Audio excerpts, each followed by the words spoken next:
Omar Latini es precandidato a diputado nacional por el Partido Obrero, estuvo en Puerto San Julián y tuvimos la posibilidad de conversar con él. Lo escuchamos.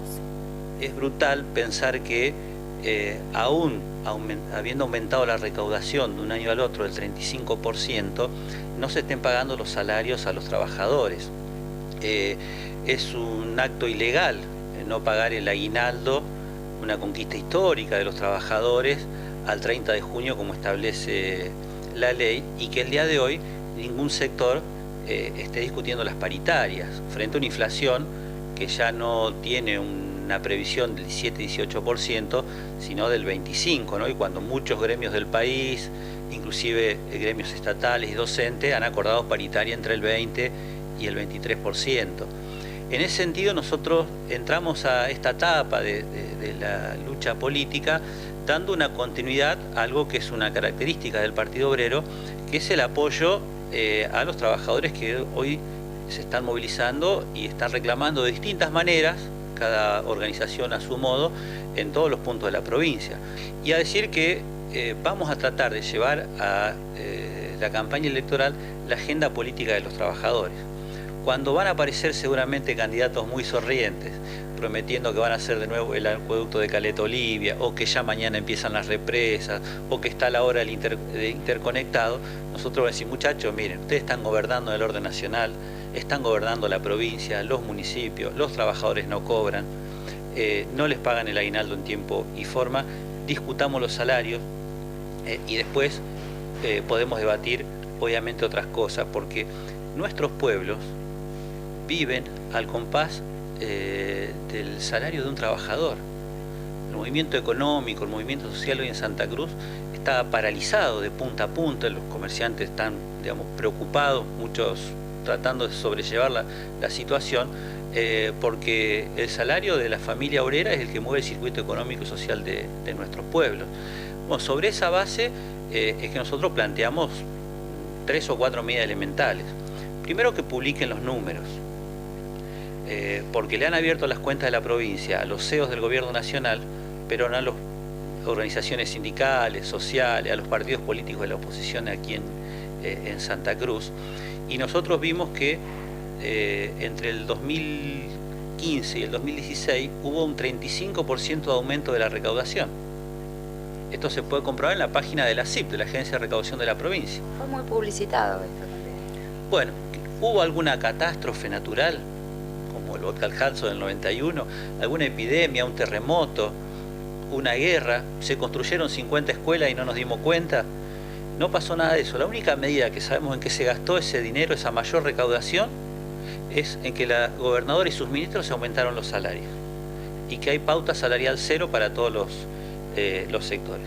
Entonces, una medida elemental es abrir los libros de la provincia, no solo controlar lo que ingresa como lo está controlando el Partido Obrero a través de estas informaciones que vamos recabando, sino principalmente en qué se gasta. La segunda cuestión elemental que estamos planteando es que no puede ser que la carga impositiva del sostenimiento del Estado recaiga en los consumidores, en los habitantes de Santa Cruz, con impuestos a la compra del pan, etcétera, ni al trabajo a través de impuestos al salario, sino que aquellos sectores que mayor recaudación han tenido y siguen teniendo, como es la actividad petrolera en el norte de Santa Cruz, la pesca en Deseado con una zafra récord del 700% de captura del calamar este año, o en el caso de la minería, que a través de la devaluación han obtenido una gran ventaja de ganancias en peso. Además, Alicia le ha quitado el único impuesto provincial que había.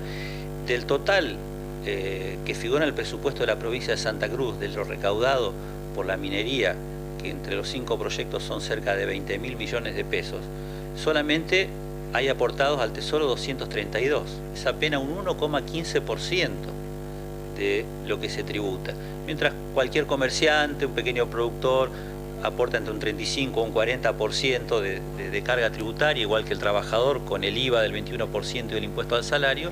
Estos grandes grupos económicos realmente aportan muy poco y se llevan muchísimo de esta provincia. Y la tercera cuestión elemental que planteamos es la necesidad de la reestatización del Banco de Santa Cruz. Hoy este banco es un buitre para los trabajadores de esta provincia, que tenemos la cuenta sueldo en el banco, que con los atrasos en los pagos y la necesidad de pagar solamente el mínimo, cuando vamos al mes siguiente los intereses se han devorado casi el salario entero de una familia trabajadora, y en ese directorio la provincia tiene el 49% de las acciones. Está Carlos Zanini, uno de los ideólogos del Frente para la Victoria, y no han mandado ni siquiera una nota de presentación diciendo, bueno, por lo menos contemplemos un cobro menor de los intereses, que hoy son leoninos, entre un 49 y un 50%. Y si hay que pedir un préstamo, también es una cuestión elemental. No puede ser endeudar a la provincia para pagar los gastos corrientes y los sueldos.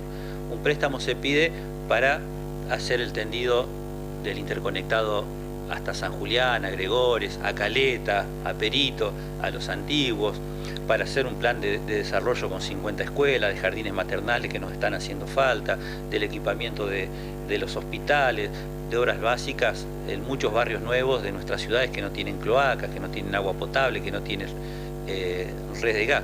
Esa es la agenda que nosotros vamos a tratar de desarrollar en este periodo que se avecina de cara a las PASO. El día 13 de abril hice una denuncia penal a la gobernadora por incumplimiento de los deberes de funcionario público, en tanto que mi hijo, que asiste al 5º año B de la Escuela de Biología Marina de Caleta Olivia, como la gran mayoría de los pibes de nuestro pueblo, no ha tenido clase. Y lo hice sabiendo ya en aquel momento que hay un desprecio por la educación y por la juventud de Santa Cruz, porque en un tema tan sensible como la educación se marca esto que decía Pablo, que es el desbarranque de un régimen político. La última noticia, ¿cuáles fueron? El gremio docente, no la gobernación, consigue que Nación mande 200 millones de pesos para pagar los sueldos en tiempo y forma. Y después consigue otros 200 millones más para pagar los aguinaldos. Llega esa plata a la provincia y el gobierno, ¿qué hace? Como Macri con las discapacidades, por las dudas, le rebaja entre un 30 y un 40% con descuento a los docentes. Compañeras que estaban con licencia por maternidad, compañeros derivados con cáncer en Buenos Aires, compañeros que habían trabajado igual la mayoría de los días. Entonces la pregunta es, ¿qué hicieron con la plata que le mandó Nación y que no le llegó al bolsillo de los maestros? Bueno, son unos rateros, es la opinión personal, porque realmente teniendo las herramientas para avanzar en solucionar el conflicto, siempre buscan una quinta pata al gato para que esto no se solucione.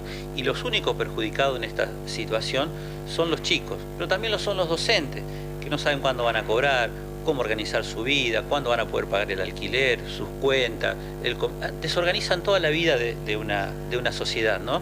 Y bueno, en ese sentido creo que el conflicto está, digamos, agotado por sí mismo, hemos perdido todos, pero principalmente los chicos, y creo que las futuras generaciones le van a cobrar ante el jurado de la historia a Alicia Kirchner, a su gobierno, este daño que le están haciendo el día de hoy a los chicos de Santa Cruz.